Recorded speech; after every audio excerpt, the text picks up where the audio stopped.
નમસ્કાર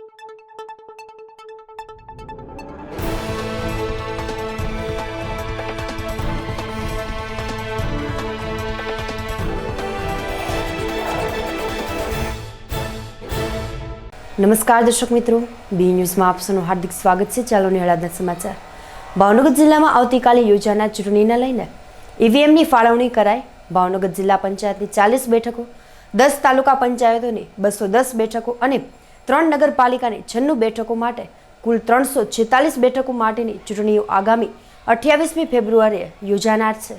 ભાવનગર જિલ્લા પંચાયત, નગરપાલિકા અને 10 તાલુકા પંચાયતની આવતીકાલે યોજાનાર ચૂંટણીને લઈને તંત્ર સજ્જ થયું છે, જેમાં ભાવનગર જિલ્લા પંચાયત, નગરપાલિકા અને 10 તાલુકા પંચાયતની કુલ 346 બેઠકો માટે ઈવીએમ અને સાહિત્યની ફાળવણી કરવામાં આવી રહી છે।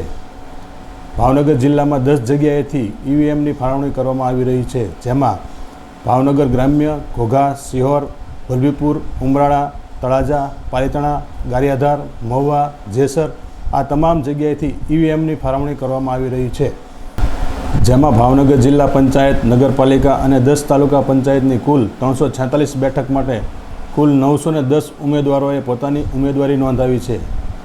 ચૂંટણીમાં કુલ 1476 મતદાન મથકો માટે ઈવીએમની ફાળવણી કરવામાં આવી હતી। ચૂંટણીમાં પોલિંગ સ્ટાફ કુલ 8133 કર્મચારીઓ તથા 2764 પોલીસના સ્ટાફને ફરજ સોંપવામાં આવી છે।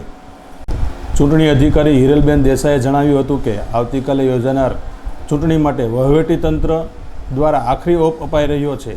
તમામ બૂથ પર કર્મચારીઓની નિમણૂક કરી દેવામાં આવી છે અને ફરજ સોંપાય છે, જ્યારે સ્ટાફ કે મતદારો સંક્રમિત ન થાય તે માટે તંત્ર દ્વારા આરોગ્ય કર્મચારીઓની નિમણૂક કરવામાં આવી છે। પ્રિસાઇડિંગ ઓફિસરો, પોલિંગ ઓફિસરો અને દરેક મતદાન મથકો પર મહિલા પોલિંગ ઓફિસર અને પટ્ટાવાળા સહિતના સ્ટાફને ફરજ સોંપણી કરવામાં આવી છે।